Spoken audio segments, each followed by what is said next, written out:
ഒരു ആനിമി എടുക്കുകയാണെങ്കിൽ അതിനകത്ത് ഒരുപാട് കൈൻഡ് ഓഫ് ക്യാരക്ടേഴ്സ് കാണും. ഓരോ ക്യാരക്ടേഴ്സിനും അവരുടേതായിട്ടുള്ള കുറച്ച് ട്രേറ്റ്സും കാണും. അപ്പോൾ ഇന്നത്തെ ഒരു വീഡിയോക്കകത്തോടെ നമ്മൾ നോക്കുവാൻ പോകുന്നത് 5 കിടുക്കൻ ബാഡാസ് ക്യാരക്ടേഴ്സിനെ പറ്റിയാണ്. 5 കിടുക്കൻ ആനിമയിലെ ബാഡാസ് ക്യാരക്ടേഴ്സിനെ പറ്റിയാണ്. അതുപോലെ തന്നെ ഈ ക്യാരക്ടേഴ്സ് ആരും മെയിൻ ക്യാരക്ടേഴ്സ് അല്ല. ഒരു ആനിമയിലെ MC അല്ലാണ്ട് തന്നെ നമുക്ക് വളരെ ഫാൻ ഫേവറേറ്റ് ആയിട്ട് തോന്നുന്ന, നമുക്ക് ഒരുപാട് ഇഷ്ടം തോന്നുന്ന കുറച്ച് ക്യാരക്ടേഴ്സ് ഉണ്ട്. അങ്ങനത്തെ 5 ക്യാരക്ടേഴ്സിനെ പറ്റിയായിരിക്കും ഈ ഒരു വീഡിയോ കഥ പറയുവാൻ പോകുന്നത്. നിങ്ങളുടെ ഫേവറേറ്റ് ആയിട്ടുള്ള 5 ബാഡാസ് ക്യാരക്ടേഴ്സ് ആരൊക്കെയാണെന്നും കൂടി ഒരു കമൻറ്റ് ബോക്സിൽ രേഖപ്പെടുത്തുക. കാരണം ഈ ഒരു വീഡിയോക്കകത്ത് ഞാൻ പറയാൻ പോകുന്നത് എൻ്റെ പേഴ്സണൽ ഫേവറേറ്റ് ആയിട്ടുള്ള 5 പേരെ പറ്റിയാണ്. അപ്പം ഈ ഒരു വീഡിയോക്കകത്ത് കുറച്ച് സ്പോയിലേഴ്സ്, മാക്സിമം സ്പോയിലർ ഒഴിവാക്കി തന്നെ പറയുവാൻ ശ്രമിക്കാം. എന്നാലും അത്യാവശ്യം സംഭവങ്ങളൊക്കെ, ആ ക്യാരക്ടേഴ്സ് എന്താണ്, അവരുടെ മെയിൻ ആയിട്ടുള്ള സംഗതികൾ എന്തൊക്കെയാണെന്ന് നമുക്ക് നോക്കാം. അപ്പം നേരെ വീഡിയോയിലേക്ക് പോകാം.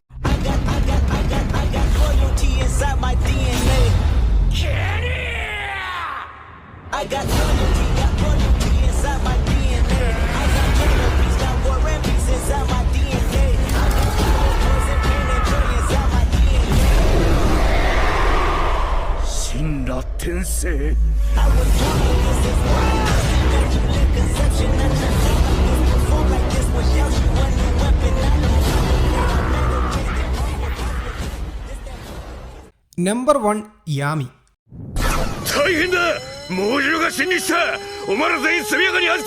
ബ്ലാക്ക് ക്ലവർ എന്ന സീരീസിലെ ഒരു പ്രധാനപ്പെട്ട ക്യാരക്ടറാണ് യാമി എന്ന് പറയുന്നത്. നമ്മുടെ മെയിൻ ക്യാരക്ടറായിട്ടുള്ള ആസ്തയ്ക്കൊപ്പം തന്നെ കട്ടയ്ക്ക് നിൽക്കുന്ന, അല്ലെങ്കിൽ അത്രയ്ക്കും ഫാൻ ബേസ് ഉള്ള ഒരു ക്യാരക്ടറായിട്ട് വേണമെങ്കിൽ നമുക്ക് യാമിയെ കാണുവാൻ സാധിക്കും. ബ്ലാക്ക് ക്ലവർ കണ്ടിട്ടുള്ള ഓൾമോസ്റ്റ് എല്ലാ ആൾക്കാരുടെയും ഏറ്റവും ഫേവറേറ്റ് ആയിട്ടുള്ള ക്യാരക്ടേഴ്സിൻ്റെ കൂട്ടത്തിൽ മുൻപന്തിയിൽ തന്നെ യാമി കാണും. കാരണം അങ്ങനെ അമ്മാതിരി കാര്യങ്ങളാണ് ഈ ഒരു ആനിമയ്ക്കകത്ത് കാട്ടിക്കൂട്ടുന്നത്. എന്താണ് യാമി, ആരാണ് യാമി, ഇങ്ങർക്ക് എന്താണ് ഇത്ര വലിയ സംഭവം, അല്ലെങ്കിൽ എന്തുകൊണ്ടാണ് ഒരു ബാഡാസ് കാറ്റഗറിയിൽ ഈ ഒരു ക്യാരക്ടറിനെ പെടുത്തിയത് എന്ന് ചോദിച്ചു കഴിഞ്ഞാൽ, എനിക്ക് പേഴ്സണലി ഈ ഒരു ക്യാരക്ടറിനെ കണ്ടു കഴിഞ്ഞപ്പോഴത്തേന് അമ്മാതിരി ഒരു റെസ്പെക്റ്റാണ് തോന്നിയത്. കാരണം ആ ഒരു വേൾഡ്, അതായത് ഞാൻ ഈ ഒരു ആനിമയെ പറ്റി പറയാൻ പോയി കഴിഞ്ഞാൽ ഒരുപാട് സമയമാവും. ബട്ട് സിംപ്ലി പറയുകയാണെങ്കിൽ നമ്മുടെ യാമിയൊക്കെയുള്ള ഈ ഒരു ആനിമെ വേൾഡിൽ ഒരു മാജിക് കിങ്ഡം ഉണ്ട്. ആ മാജിക് കിങ്ഡത്തിനകത്ത് ഒരുപാട് മാജിക് നൈറ്റ്സ് ഉണ്ട്. ഈ മാജിക് നൈറ്റ്സിനെ തന്നെ പല ഗ്രൂപ്പായിട്ട് തിരിച്ചിട്ടുണ്ട്. അതിൽ ഒരു മാജിക് നൈറ്റ്സിൻ്റെ സ്ക്വാഡിൻ്റെ ലീഡറാണ് നമ്മുടെ യാമി, അല്ലെങ്കിൽ ക്യാപ്റ്റനാണ് യാമി. അപ്പം ആ അത്രയും മാജിക് നൈറ്റ് സ്ക്വാഡ്സ് ഉള്ളതിൽ ഏറ്റവും വേഴ്സ്റ്റ് ആയിട്ടുള്ള, ഏറ്റവും പൊട്ടയായിട്ടുള്ള ഒരു ഗ്രൂപ്പിൻ്റെ ലീഡറും കൂടെയാണ് യാമി എന്നുള്ളൊരു പ്രത്യേകതയുണ്ട്. അപ്പം അത്രയും പൊട്ടയായിട്ടുള്ള ഒരു ഗ്രൂപ്പിൻ്റെ ലീഡർ എങ്ങനെയാണ് ഇത്രയും ബാഡാസ് ആയിട്ടുള്ള, ഇത്രയും നമുക്ക് റെസ്പെക്റ്റ് തോന്നുന്ന ഒരു ക്യാരക്ടർ ആവുന്നത് എന്ന് ചോദിച്ചു കഴിഞ്ഞാൽ, ഇങ്ങനെയുണ്ടല്ലോ, ഇങ്ങനെയുടെ സ്ക്വാഡിലുള്ള ഓൾമോസ്റ്റ് എല്ലാ ക്യാരക്ടേഴ്സിനെയും അല്ല, ആ ഒരു സ്ക്വാഡിലുള്ള കംപ്ലീറ്റ് ക്യാരക്ടേഴ്സിനെ ഒരു മെയിൻ ക്യാരക്ടറാക്കി, അല്ലെങ്കിൽ നമ്മുടെ MCയുടെ ഒപ്പത്തിനൊപ്പം കൊണ്ട് നിർത്തും. അങ്ങനെയാണ് പുള്ളിക്കാരൻ എല്ലാ ക്യാരക്ടേഴ്സിനെ റേസ് ചെയ്തിരിക്കുന്നത്. ഈ ബ്ലാക്ക് ക്ലവർ എന്ന് പറയുന്ന സീരീസിനകത്ത് ഒരുപാട് ക്യാരക്ടേഴ്സ് ഉണ്ട്. പക്ഷേ നമ്മുടെ യാമിയുടെ അണ്ടറിൽ വരുന്ന എല്ലാ ക്യാരക്ടേഴ്സിനും ഒരു മെയിൻ ഹീറോയുടെ അത്രയ്ക്കും പവർ, അല്ലെങ്കിൽ ഒരു മെയിൻ ഹീറോയുടെ അത്രയ്ക്കും എക്സ്പോഷർ കാണും. ആ ഒരു രീതിക്ക് തൻ്റെ പിള്ളേരെ യാമി സെറ്റാക്കി വെച്ചിട്ടുണ്ട്. അങ്ങനെ ഒരു റെസ്പെക്റ്റ് തോന്നുന്നത് കൈൻഡ് ഓഫ് ക്യാരക്ടറാണ്. പോരാത്തതിന് ഇങ്ങനെയുടെ പവർ വളരെ ഗംഭീരമാണ്. ഒരു ഷാഡോ കൈൻഡ് ഓഫ് പവറൊക്കെ ഉണ്ട്.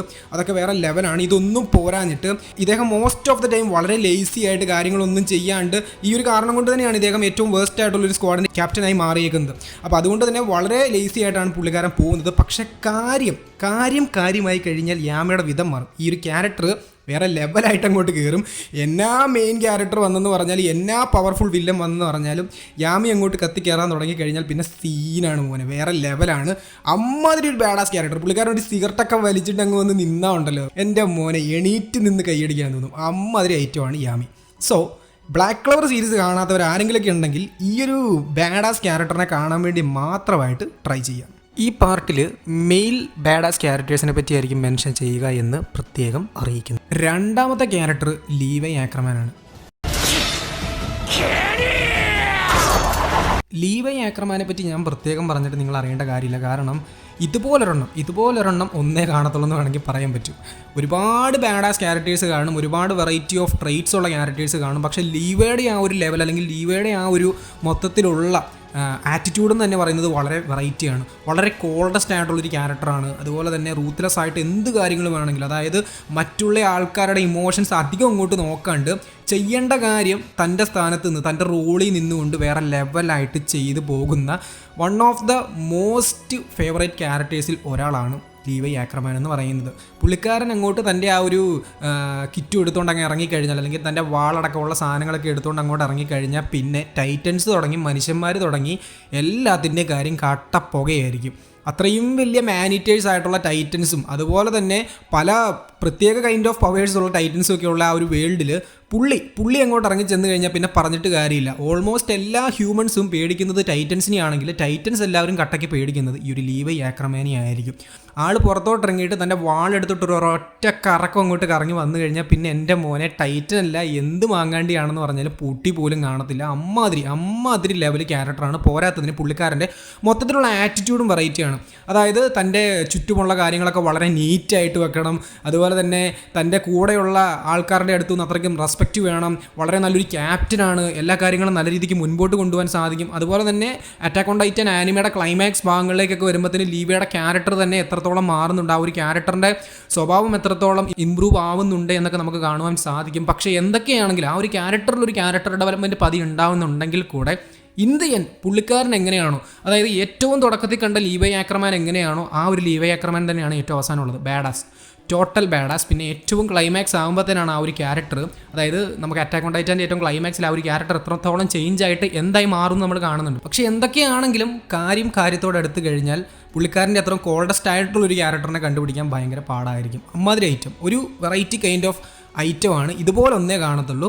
അമ്മാതിരി ഒരു ഐറ്റമാണ് ലീവൈ. അടുത്ത ക്യാരക്ടറാണ് അയാനോ കോജി. ഈ ഒരു പേര് കേൾക്കുമ്പോൾ തന്നെ പല ആൾക്കാർക്കും ക്രിഞ്ചടിക്കാനുള്ള ചാൻസ് ഉണ്ട്. അത് വേറൊന്നുമല്ല, നമ്മുടെ നാട്ടിലും അതുപോലെ തന്നെ class room of the elite എന്ന് പറയുന്ന ആനിമേ സീരീസിൻ്റെ കട്ട ഫാൻസ് ആയിട്ടുള്ള കുറച്ച് കുഞ്ഞിപ്പിള്ളേരും, അതായത് 10ാം ക്ലാസ്സിലും +1ലും +2ലും ഇനി അതല്ലെങ്കിൽ 8ാം ക്ലാസ്സിൽ പോലും പഠിക്കുന്ന കുറച്ച് പയ്യന്മാർ ഈ ഒരു സംഭവം കണ്ടിട്ട്, ഈ ഒരു ആനിമെ കണ്ടിട്ട് ഞാനും അയാനോ കോജിയാണ്, എൻ്റെ ചിന്താഗതിയും അയാനോ കോജിയെ പോലെയാണ്, ഞാൻ മാനിപ്പുലേറ്റീവാണ്, ഞാൻ ബാഡാസ് ആണെന്നും പറഞ്ഞുകൊണ്ട് കുറേ റീൽസ് അങ്ങോട്ട് മെഴുകും. ഈ ഒരു സംഭവം കാരണമാണ് ആക്ച്വലി ഈ ഒരു ക്യാരക്ടറിന് കുറച്ച് ഹെയ്റ്റ് ഉണ്ടാവാനുള്ള പ്രധാനപ്പെട്ട റീസൺ എന്ന് പറയുന്നത്. പക്ഷേ എനിക്ക് പേഴ്സണലി അയാനോ കോജി ഒരു ബാഡാസ് ക്യാരക്ടറായിട്ട് തന്നെയാണ് ഫീൽ ചെയ്തിട്ടുള്ളത്. വേറൊന്നും കൊണ്ടല്ല, ഈ ഒരു ക്യാരക്ടറിനെ നമ്മളൊന്ന് മൊത്തത്തിൽ അനലൈസ് ചെയ്യുകയാണെങ്കിലാണ്, ക്രിഞ്ച് പിള്ളേരെയല്ല, നമ്മുടെ അയാനോ കോജി എന്ന് പറയുന്ന ക്യാരക്ടറിനെ മൊത്തത്തിൽ ഒന്ന് നോക്കുകയാണെങ്കിൽ പുള്ളിക്കാരൻ എത്രമാത്രം ഡെഡ്ലിയസ്റ്റ് ആയിട്ടുള്ളൊരു ക്യാരക്ടറാണെന്ന് മനസ്സിലാവും. കാരണം പുറമേ ഒരു നോർമലായിട്ടുള്ള ഐഡൻറ്റിറ്റി വെച്ചുകൊണ്ട് തൻ്റെ ലൈഫ് വളരെ നോർമലായിട്ട്, തൻ്റെ സ്കൂളിൽ വളരെ നോർമലായിട്ട് പോവുകയും പക്ഷേ ആ ഒരു സ്കൂളിൽ സർവൈവ് ചെയ്യാനും തൻ്റെ ക്ലാസ്സിനെ മുൻപോട്ട് കൊണ്ടുപോകുവാനും തനിക്ക് വരുന്ന ത്രെഡ്സിനെ ആ ഒരു ക്യാരക്ടർ നേരിടുവാനും ഒക്കെ ഉപയോഗിക്കുന്ന തൻ്റെ ഒരു ഡെഡ്ലിയസ്റ്റ് ആയിട്ടുള്ള ബാഡാസ് ക്യാരക്ടറുണ്ട്. ആ ഒരു സംഭവത്തിന് പുള്ളിക്കാരൻ എങ്ങനെയാണ് യൂസ് ചെയ്യുന്നതെന്നൊക്കെ വളരെ ഗംഭീരമായിട്ട് നമുക്ക് കാണുവാൻ സാധിക്കുന്നുണ്ട്. കാരണം ആനിമയുടെ പല പോയിന്റ്സിലും പുള്ളിക്കാരൻ തൻ്റെ ആ ഒരു ട്രൂ ഐഡൻറ്റിറ്റി റിവീൽ ചെയ്യുന്ന സമയത്ത് എത്രത്തോളം കോൾഡസ്റ്റ് ആയിട്ടുള്ളൊരു ക്യാരക്ടറാണ്, എത്രത്തോളം ഈ ഒരു ക്യാരക്ടർ അപകടകാരിയാണ്, പല ആൾക്കാരെയും പുള്ളിക്കാരൻ എങ്ങനെയൊക്കെ മാനിപ്പുലേറ്റ് ചെയ്യും എന്നൊക്കെ കണ്ടു കഴിയുമ്പോഴത്തേനും നമുക്ക് രോമാഞ്ചം അടിക്കാൻ ഒരുപാട് ചാൻസ് ഉണ്ട്. എസ്പെഷ്യലി സീസൺ 2ൻ്റെ ക്ലൈമാക്സ് പോർഷൻസ് എന്നൊക്കെ പറയുന്നത് വേറെ ലെവലായിരുന്നു. ഒരു രക്ഷയിലായിരുന്നു. നമുക്ക് അത്രയ്ക്ക് രോമാഞ്ചം തരുന്ന ഒരുപാട് മൊമെൻറ്റ്സ് ഉണ്ടായിരുന്നു. അപ്പം ഒരു ഡെഡ്ലിയസ്റ്റ് ആയിട്ടുള്ള ബാഡാസ് ക്യാരക്ടറാണ് അയാനോ കോജി. പക്ഷേ അത് അത്രത്തോളം പുറമേ കാണിക്കാണ്ട് വളരെ കൂളായിട്ട് നോർമലായിട്ട് നടന്നു പോകുന്നു. അങ്ങനെ ഒരു സംഭവമാണ്. അപ്പം പല ആൾക്കാർക്കും ഇഷ്ടപ്പെടണമെന്നില്ല. പക്ഷേ എനിക്ക് പേഴ്സണലി അയാനോ കോജി എന്ന് പറയുന്ന ഈ ഒരു ക്യാരക്ടറിൻ്റെ മൊത്തത്തിലുള്ള ക്യാരക്ടറിസ്റ്റിക്സ് ഒരു ബാഡാസ് സംഭവമായിട്ടാണ് തോന്നിയത്. ഈ ഒരു ലിസ്റ്റിലേക്ക് അടുത്തതായിട്ട് കയറി വരേണ്ടിയിരുന്നത് നമ്മുടെ റോറനോവ സോറോ ആയിരുന്നു വൺ പീസിലെ. പക്ഷേ ഞാൻ വൺ പീസ് ഇതുവരെ കണ്ടു തീർക്കാത്തത് കൊണ്ടും ഈ ഒരു ക്യാരക്ടറിൻ്റെ ഒരുപാട് ബാഡാസ് മൊമെൻറ്റ്സ് ഇനി അങ്ങോട്ട് കാണാനുള്ളത് കൊണ്ടും റോറനോവ സോറനെ പറ്റി ഒരു പ്രത്യേക വീഡിയോ, അതായത് പുള്ളിക്കാരനെ പറ്റി ഒരു സ്പെഷ്യലായിട്ടുള്ള ബാഡാസ് വീഡിയോ തന്നെ ചെയ്യണമെന്ന് തീരുമാനിച്ചിട്ടുണ്ട്. അതുകൊണ്ട് ഈ ഒരു അറിയിപ്പ് എല്ലാവരും ഒന്ന് മനസ്സിൽ വെച്ചേക്കുക. കാരണം ലിസ്റ്റിൽ റോറനോവ സോറോ ഇല്ലേ എന്ന് പല ആൾക്കാർക്കും തോന്നും. ഉണ്ടാവില്ല, പക്ഷേ ഇനിയൊരു പ്രത്യേക ഉണ്ടാവും. അടുത്ത സാധനം അതൊരു ഒന്നൊന്നര ഐറ്റമാണ്. പേര് ടോജി ഫുഷിഗുറോ.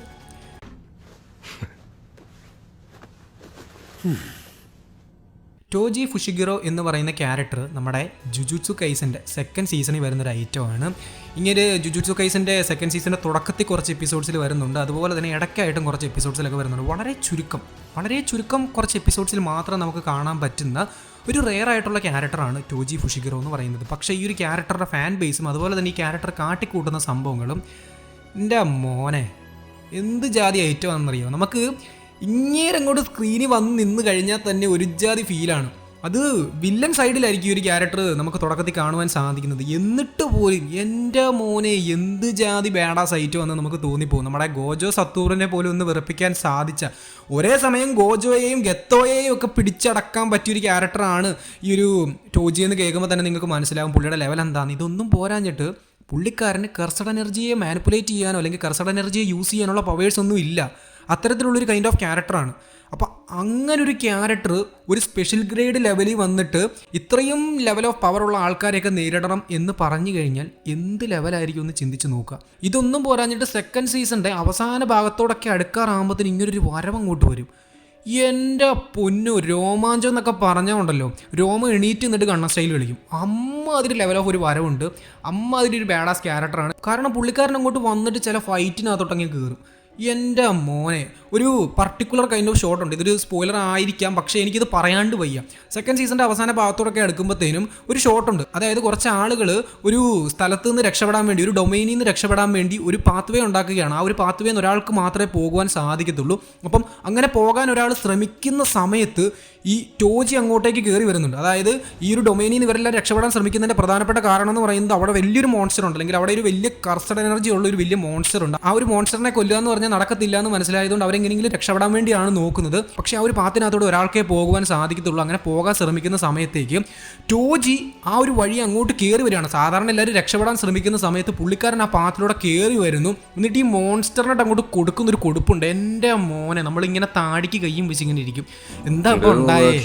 അതുപോലത്തെ രോമാഞ്ചം തരുന്നൊരു കൈൻഡ് ഓഫ് ക്യാരക്ടറാണ് ടോജി ഫിഷർ എന്ന് പറയുന്നത്. എനിക്ക് പേഴ്സണലി ഭയങ്കര ഒരു കൈൻഡ് ഓഫ് വൈബ് തോന്നിയൊരു ക്യാരക്ടറാണ്. അപ്പം ടോജിയെ പറ്റി നിങ്ങളുടെ അഭിപ്രായം എന്താണെന്ന് തീർച്ചയായിട്ടും കമന്റ് ബോക്സിൽ രേഖപ്പെടുത്തി. Next one, ര്യോമൻ സുക്കോണ.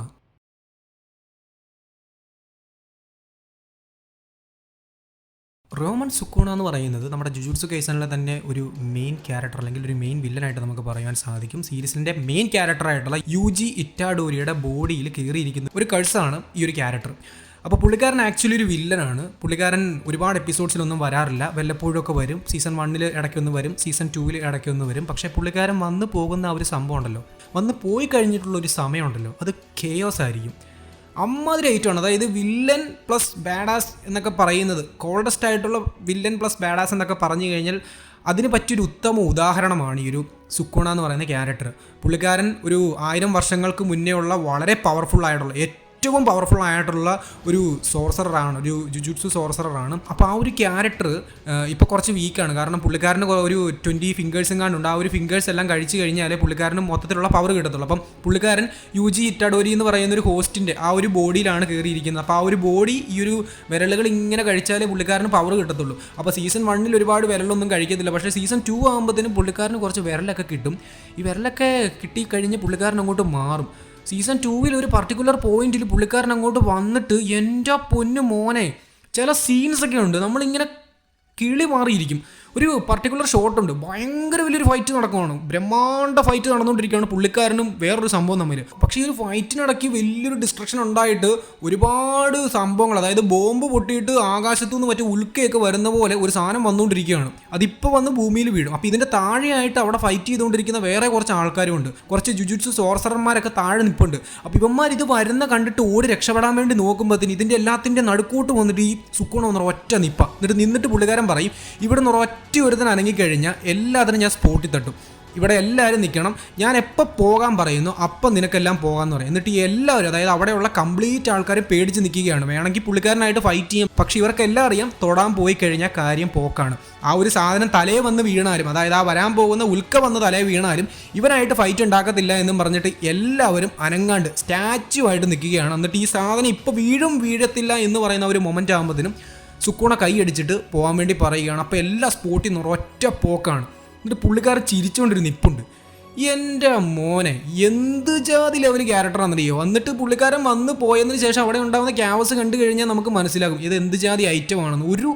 ഒരു ദയാദാക്ഷിണ്യവും ഇല്ലാണ്ട് പണി കൊടുക്കേണ്ടവനായിട്ട് പണി കൊടുക്കും. തൻ്റെ മുന്നിൽ വന്ന് നിൽക്കുന്നത് നല്ലവനായാലും വില്ലനായാലും വൃത്തികെട്ടവനായാലും ആരായാലും പണി കിട്ടേണ്ടവനാണ് കിട്ടിയിരിക്കും. അങ്ങനെ ഒരു കൊടുപ്പ് കൊടുക്കുന്നൊരു ക്യാരക്ടറാണ് സുക്കോണ. അതുകൊണ്ട് തന്നെ എനിക്ക് ഈ ഒരു ക്യാരക്ടറിനോട് ഒരു വല്ലാത്ത മതിപ്പുണ്ട്, ഈവൻ ഈ ഒരു ക്യാരക്ടർ വില്ലനാണെങ്കിലും.